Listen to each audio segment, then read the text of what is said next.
Discuss करने वाले हैं van der Waals constant a and b के बारे में। तो चलिए स्टार्ट करते हैं। सबसे पहले हम डिस्कस करेंगे वैन डेर वाल कांस्टेंट ए।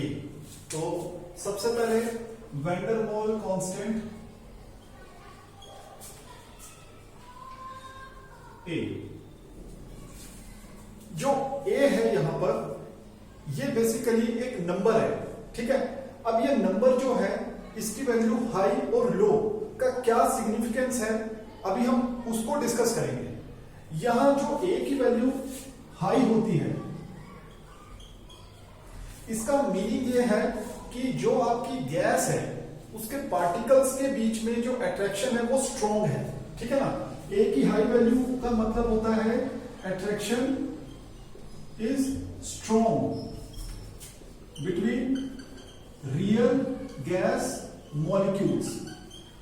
जो आपके रियल गैस मॉलिक्यूल होते हैं, अगर उस गैस की ए वैल्यू हाई है तो पार्टिकल के बीच में जो अट्रैक्शन है वो स्ट्रॉन्ग होगा, और अगर किसी रियल गैस के लिए ए की वैल्यू लो है तो जो अट्रैक्शन है वो वीक होगा बिटवीन रियल गैस मॉलिक्यूल्स, ठीक है। ए की वैल्यू हाई मतलब अट्रैक्शन स्ट्रॉन्ग, और ए की वैल्यू लो इसका मतलब अट्रैक्शन जो है वो वीक है। और अब जैसा कि हम जानते हैं कि जो अट्रैक्शन होता है उस पर मैटर का स्टेट भी डिपेंड करता है। अगर आपके फोर्स ऑफ अट्रैक्शन वीकेस्ट होते हैं तो मैटर आपका गैस स्टेट में एग्जिस्ट करता है, और जैसे जैसे फोर्स ऑफ अट्रैक्शन स्ट्रॉन्ग होते जाएंगे वैसे वैसे जो आपका मैटर है वो भी अपना स्टेट चेंज करता जाएगा, ठीक है ना। सॉलिड से अगर हम गैसेस को कंपेयर करें तो गैसेस में तो फोर्स ऑफ अट्रैक्शन बहुत वीक होता है, और सॉलिड्स में जो फोर्स ऑफ अट्रैक्शन है वो स्ट्रॉन्ग होता है। तो गैसेस में जैसे जैसे अट्रैक्शन स्ट्रॉन्ग होगा वो लिक्विड में कन्वर्ट होंगे, देन और ज्यादा अट्रैक्शन होगा तो वो सॉलिड में कन्वर्ट होंगे। तो यहीं से आप एक अंदाजा भी लगा सकते हैं कि अगर ए की वैल्यू हाई है, और जैसा अभी हमने ऊपर डिस्कस किया कि अट्रैक्शन स्ट्रॉन्ग होगा, तो इसका सीधा सा मतलब यह है कि गैस जो है वो इजीली लिक्विफिएबल है, ठीक है ना। Gas is easily liquefiable, gas को आसानी से लिक्विफाई किया जा सकता है। और इसी तरह से अगर ए की वैल्यू लो है तो अट्रैक्शन जो है वो वीक है, इज वीक, और gas is not easily liquefiable, gas को इजीली लिक्विफाई नहीं किया जा सकता, ठीक है ना। अब यहां पर एक जो मैं बहुत ही इंपॉर्टेंट बात आपको बताना चाहता हूं, जो आपको नोट कर लेना है, वो ये है कि ए जो है वो नेचर ऑफ द गैस पे डिपेंड करता है, ठीक है ना। ए जो है वो नेचर ऑफ गैस पे डिपेंड करता है, depend upon the nature of gas. Gas का नेचर आपको बताएगा ए की वैल्यू के बारे में, और ये हमें एक्सपेरिमेंटली मेजर करनी होगी, ठीक है। इसके बाद हम बात करते हैं कांस्टेंट बी। बी बेसिकली जो रियल गैस है उनके जो मॉलिक्यूल होते हैं उनका एक फिक्स्ड वॉल्यूम होता है। तो बेसिकली जो गैस है आपकी, उसके एक मॉलिक्यूल का जो वॉल्यूम है बी उसी को डिनोट करता है, ठीक है ना। बी क्या है आपका? Volume of gas molecule. अब इसी तरह से अगर बी की वैल्यू आपकी हाई है तो इसका जो मतलब है गैस इजीली कंप्रेसिबल नहीं है, ठीक है ना। गैस इज नॉट कंप्रेसिबल, ठीक है। और इसी तरह से अगर बी की वैल्यू लो है तो गैस इज हाईली कंप्रेसिबल, ठीक है। तो यहां पर भी आपको ध्यान में रखना है, जो बी है वो सिर्फ नेचर ऑफ गैस पे डिपेंड करेगा, depends upon nature of gas, ठीक है। जब तक आपकी गैस सेम है तो उसकी जो ए वैल्यू है वो भी सेम रहेगी।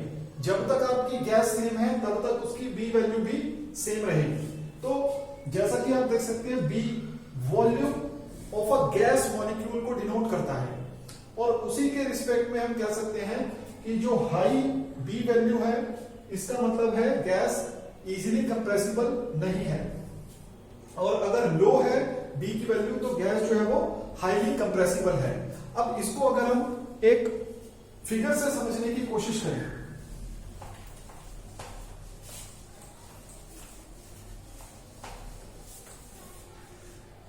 मान लीजिए मैंने यहां पर एक कंटेनर में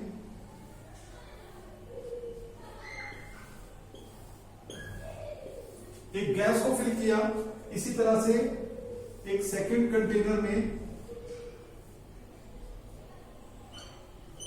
मैंने एक गैस को फिल किया, ठीक है। अब यहां पर आप देख सकते हैं कि ये जो गैस मॉलिक्यूल है इनका साइज ज्यादा है, और इसकी वजह से अब इस कंटेनर में जो फ्री वॉल्यूम है, फ्री स्पेस है, वो आप देख सकते हैं कितना कम है। इसी तरह से आप सेकंड कंटेनर में देख सकते हो जो पार्टिकल है वो लगभग पॉइंट साइज पार्टिकल है, और इसकी वजह से इस कंटेनर में ये जो फ्री स्पेस है, फ्री वॉल्यूम है, ये कितना ज्यादा है इस गैस के कंपैरिजन में, ठीक है। तो अब इस केस में अगर हम दोनों कंटेनर्स पर सेम प्रेशर एक्सर्ट करते हैं, दोनों कंटेनर्स पर हम सेम प्रेशर एक्सर्ट करते हैं, तो पिस्टन इस केस में बहुत ही कम नीचे आ सकता है, और इस केस में बहुत ही ज्यादा अमाउंट तक वो नीचे आ सकता है। इसका रीजन क्या है? यहां पर इस केस में तो गैस मॉलिक्यूल का खुद का ही वॉल्यूम इतना ज्यादा था कि उन्होंने मोस्ट ऑफ द वॉल्यूम को पहले ही कवर कर लिया, ठीक है। तो जब पिस्टन नीचे आएगा तो जो भी फ्री स्पेस होगा जब वो खत्म हो जाएगा, देन उसके बाद पिस्टन नीचे नहीं आ सकता। क्यों? क्योंकि अब जो बचा हुआ वॉल्यूम है उसके अंदर ये गैस मॉलिक्यूल खुद प्रेजेंट है, ठीक है ना। बट यहां पर जो आपके गैस पार्टिकल हैं वो पॉइंट साइज पार्टिकल हैं, जिसकी वजह से फ्री स्पेस बहुत ज्यादा है, और अब अगर आप यहाँ प्रेशर एक्सर्ट करते हैं तो पिस्टन काफी ज्यादा नीचे तक मूव कर सकता है। क्यों? क्योंकि खाली स्पेस ज्यादा है। तो इसीलिए जहां पर बी वैल्यू ज्यादा होगी गैस लेस कंप्रेसिबल होगी, और जहां बी वैल्यू स्मॉल होगी वहां पर गैस ज्यादा कंप्रेसिबल होगी, मोर कंप्रेसिबल होगी। तो यहां कह सकते हैं बी की वैल्यू लो, तो उसका मतलब है गैस इज मोर कंप्रेसिबल। यहां पर गैस जो है वो ज्यादा कंप्रेसिबल है, और यहां पर बी की वैल्यू हाई है, इसका मतलब जो गैस है वो लेस कंप्रेसिबल है। तो ओवरऑल आप कह सकते हैं कि जो ए और बी है इनमें बेसिक डिफरेंस ये है कि जो ए है वो अट्रैक्शन बिटवीन गैस मॉलिक्यूल्स, इसके बारे में आपको इंफॉर्म करेगा, एंड जो बी है वो वॉल्यूम ऑफ गैस मॉलिक्यूल, इसको डिस्कस करेगा, ठीक है। तो अब यहां ए और बी जो है ओवरऑल गैस के नेचर पे डिपेंड करते हैं, और ए और बी वैन डर वाल इक्वेशन जो है उसमें भी बहुत इंपॉर्टेंट रोल प्ले करते हैं, ठीक है।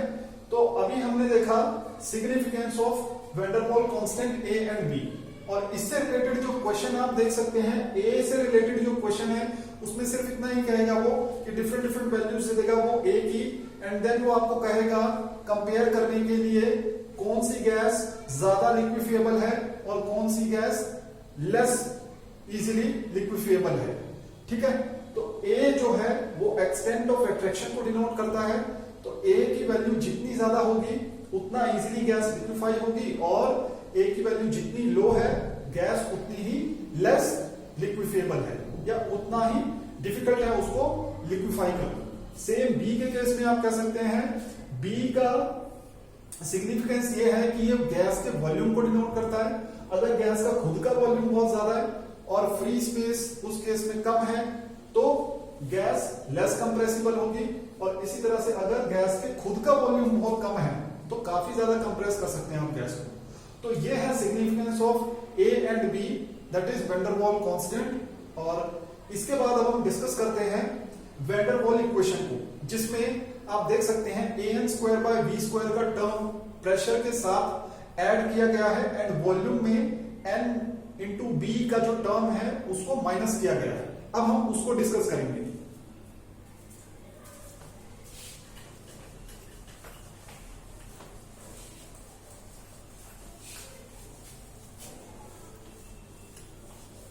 सबसे पहले अगर आप वैन डेर वाल इक्वेशंस को देखें, PAN² by V² V minus NB equals to nRT। यहां पर सबसे पहले मैं वॉल्यूम के टर्म को एक्सप्लेन करूंगा, ठीक है। अगर आप इसको कंपेयर करें आइडियल गैस वॉल्यूम से, आइडियल गैस वॉल्यूम से, यहां जो वॉल्यूम है, ठीक है ना, ये इक्वेशन आइडियल गैस के लिए वैलिड है। तो यहां पर ये जो वॉल्यूम है आइडियल गैस में, उससे डिफरेंट है यहां पर वैन डेर वाल इक्वेशन में। तो अब ये और ये वॉल्यूम डिफरेंट क्यों है, जरा हम उसको एक्सप्लेन करेंगे। यहां पर ये जो V का मतलब होता है, ये है free volume available to a gas in a container, ठीक है। एक कंटेनर में कितना फ्री वॉल्यूम है गैस पार्टिकल्स के लिए, उसी को डिनोट करता है V। अब क्योंकि जो आइडियल गैसेस हैं उनका B जो है, उनके मॉलिक्यूल का जो वॉल्यूम है वो हम 0 कंसीडर करते हैं, इसीलिए आइडियल गैस को हम जिस वॉल्यूम में प्लेस करेंगे वो सारा का सारा फ्री वॉल्यूम होगा उनके लिए। बट जो रियल गैस है उनका, अभी जैसे हमने पीछे डिस्कस किया, उनके पार्टिकल का कुछ ना कुछ वॉल्यूम होता है। तो जब हम रियल गैसेस को, इसके अंदर जब हम रियल गैस को प्लेस करेंगे, देन जो मॉलिक्यूल है उसका खुद भी कुछ ना कुछ वॉल्यूम यहां पर प्रेजेंट होता है। तो हमें क्या करना है, हमें तो यहां पर ये जो फ्री स्पेस है उसको इंक्लूड करना है। तो यहां पर जो भी आपका टोटल वॉल्यूम है, यहां जो भी आपका टोटल वॉल्यूम है, उसमें से आपको क्या करना पड़ेगा, आपको माइनस करना पड़ेगा ये जो गैस है, ये जो गैस है इसका खुद का जो वॉल्यूम है, ठीक है। तो यहां पर B जो होता है, ये 1 मॉलिक्यूल वॉल्यूम होता है, यानी सिर्फ एक मॉलिक्यूल का जो वॉल्यूम है, अगर मैं इसको n से मल्टीप्लाई कर दूं यहां पर, तो ये टोटल वॉल्यूम हो जाएगा, total volume excluded for n number of gas, यानी n मोल्स का जो वॉल्यूम होगा, अगर हम उसको यहां से रिमूव करते हैं टोटल वॉल्यूम से, देन जो आपका वॉल्यूम होगा असल में वो होगा free volume in case of real gas. तो रियल गैस के केस में जो भी आपका अवेलेबल वॉल्यूम होता है कंटेनर का, उसमें आपको ये जो गैस का खुद का वॉल्यूम है, जब उसको हम एक्सक्लूड करेंगे, देन उसके बाद जो भी आपका निकलकर वॉल्यूम आएगा, असल में वैन डेर वाल इक्वेशन में इसी को प्लेस किया गया है, ठीक है ना। तो जो वैन डेर वाल इक्वेशन का फ्री वॉल्यूम है, वो आपका टोटल वॉल्यूम में से जो गैस का वॉल्यूम है उसको रिमूव कर देंगे, वो है फ्री वॉल्यूम। अब हम बात करते हैं, ये प्रेशर में हमने एक टर्म ऐड किया है, तो क्यों किया है, ठीक है।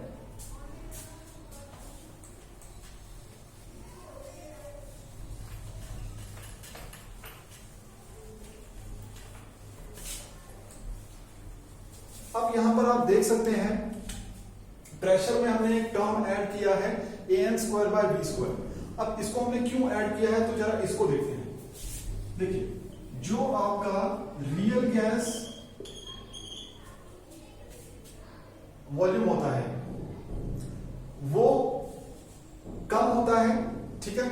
और इसी तरह से जो प्रेशर है, ठीक है, अगर किसी कंटेनर में आपने रियल गैस को फिल किया, तो हम ये जानते हैं जो रियल गैस होते हैं इनमें अट्रैक्शन प्रेजेंट है, ठीक है, मॉलिक्यूल के बीच में अट्रैक्शन प्रेजेंट होता है।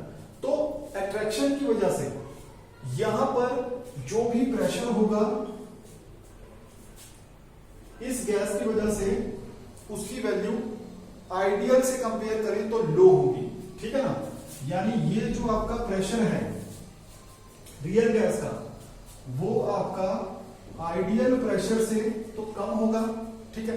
अब आपको इस प्रेशर को अगर आइडियल प्रेशर के इक्वल करना है तो आपको यहां पे एक टर्म ऐड करना पड़ेगा, ठीक है, जो आपको यहां दिखाई दे रहा है, ठीक है।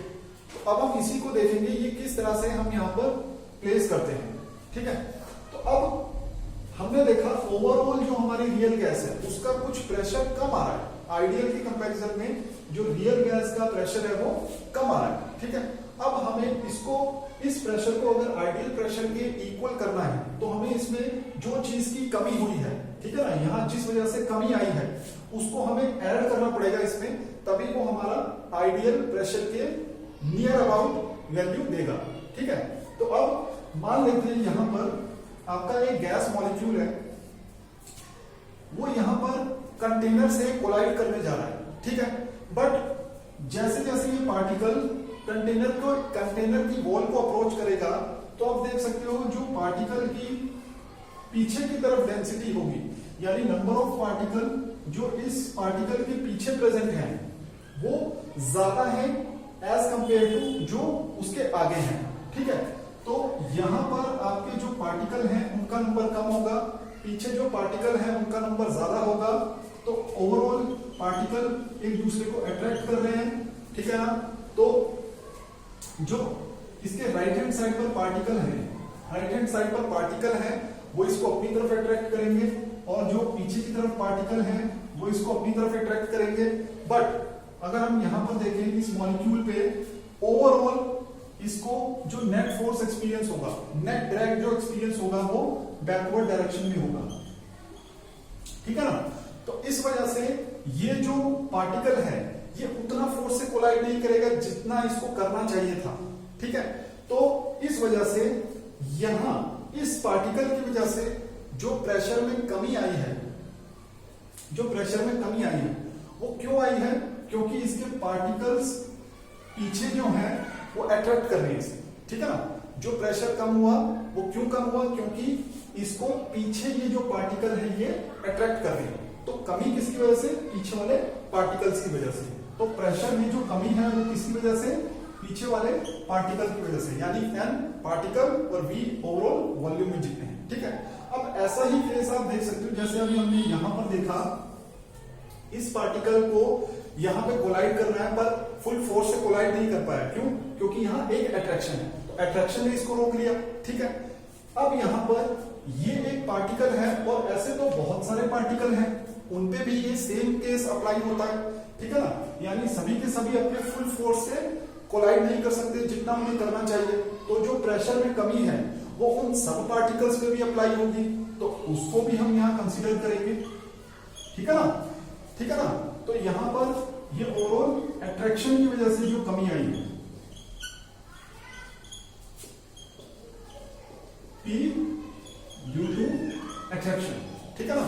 और ये ओवरऑल सभी पर ये केस अप्लाई होगा, तो सेकंड केस में हमने सबको भी इंक्लूड किया है, ठीक है। तो ओवरऑल जब हम इनको कंबाइन कर देंगे, जब हम इन दोनों को कंबाइन कर देंगे तो आपको ये प्रेशर n²/v² के प्रोपोर्शनल मिलेगा, और ये जो प्रोपोर्शनैलिटी का कांस्टेंट हम लगाएंगे a n²/v²। अब ये वो प्रेशर है जो कम हो गया, ठीक है ना, जो हम इंक्लूड नहीं हो पाया। अब इसको जब हम यहां ऐड करेंगे, तब जो ओवरऑल प्रेशर यहां पर बनेगा वो लगभग आइडियल गैस के प्रेशर के बराबर आएगा, ठीक है ना। तो इसीलिए हम यहां पर प्रेशर में an²/v² का जो टर्म है उसे ऐड करते हैं, ठीक है ना। बेसिकली यहां पर ये बेसिकली किसको डिनोट कर रहा है, अट्रैक्शन को। अट्रैक्शन जितना ज्यादा होगा ये वैल्यू उतनी ही ज्यादा होगी, उतनी ही ज्यादा हमें ऐड करनी पड़ेगी, ठीक है ना। यहां जितना ज्यादा अट्रैक्शन होगा तो उतनी कमी आएगी, उतनी कमी को हमें फिर ऐड भी करना पड़ेगा, ठीक है ना। तो ये आपका आ गया ओवरऑल प्रेशर जो रियल केस में आपको यहां पर अवेलेबल होगा, ठीक है ना। अब इस इक्वेशन को आप देख सकते हो, अगर आइडियल गैस के लिए बताना चाहोगे तो बस लास्ट में आपको क्या करना है, क्योंकि आइडियल गैस में तो कोई अट्रैक्शन नहीं है, तो उसके लिए A 0 और B जो है, B volume of gas molecule है, बट हमारे जो आइडियल गैस वॉल्यूम है वो तो 0 होते हैं, तो B यहाँ पे 0 हो जाएगा। और ओवरऑल यहाँ पर जब रखोगे आप, तो ओवरऑल ये जो वैन डर वाल इक्वेशन है ये किसमें कन्वर्ट हो जाएगी, PV इक्वल टू nRT में। यानी आपका जो रियल गैस पार्टिकल्स है उनके अगर वॉल्यूम नेग्लिजिबल हो जाएंगे, ठीक है, बहुत छोटे होंगे और अट्रैक्शन बहुत वीक होगा, देन आपका जो रियल गैस है वो आइडियल गैस को अप्रोच करेगा। तो इस तरह से ओवरऑल ये सिग्निफिकेंस है van der Waals constant A and B का। इसके बाद मिलते हैं नेक्स्ट वीडियो में। Thank you very much.